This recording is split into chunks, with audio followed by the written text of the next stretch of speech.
রবীন্দ্রনাথ ঠাকুর থেকে সত্যজিৎ রায়, আচার্য জগদীশচন্দ্র বসু থেকে ঈশ্বরচন্দ্র বিদ্যাসাগর, কারুর নামে রয়েছে ডাইনোসরের নাম, আবার কারুর নামে রয়েছে মাকড়সার নাম। কবিগুরু রবীন্দ্রনাথ ঠাকুরের নামে একটা ডাইনোসরের নাম আছে, আবার একটা ব্যাকটেরিয়ারও নাম আছে।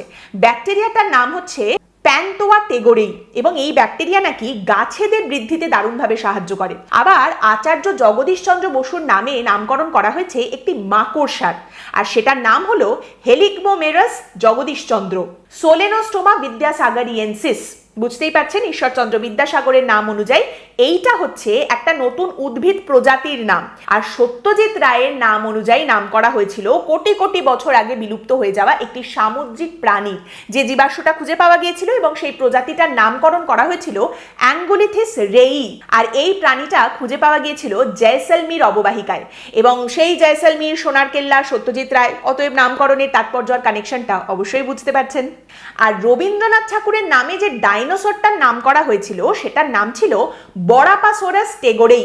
যেখানে এই জীবাশ্ম খনন হচ্ছিল সেখানে শ্রমিকরা খুঁড়তে খুঁড়তে জীবাশ্মটা দেখতে পেয়ে নাকি চেঁচিয়ে উঠেছিলেন এই বলে, বড়া পা, এত বড় পা, এবং সেখান থেকেই নাম হয়ে যায় বরাপাসোরাস টেগোরেই।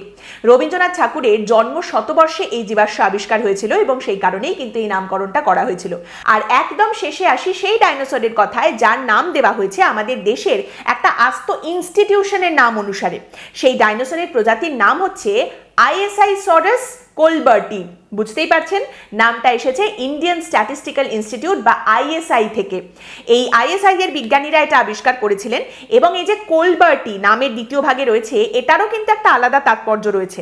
জানা যাচ্ছে এডউইন কোলবার্ট নামে একজন আমেরিকান সায়েন্টিস্ট রয়েছেন, যার কিন্তু এই ডাইনোসর নিয়ে গবেষণায় একটা বিরাট বড় অবদান রয়েছে, এবং তারই নাম থেকে এই সেকেন্ড পার্টটা হয়েছে কোলবার্টি।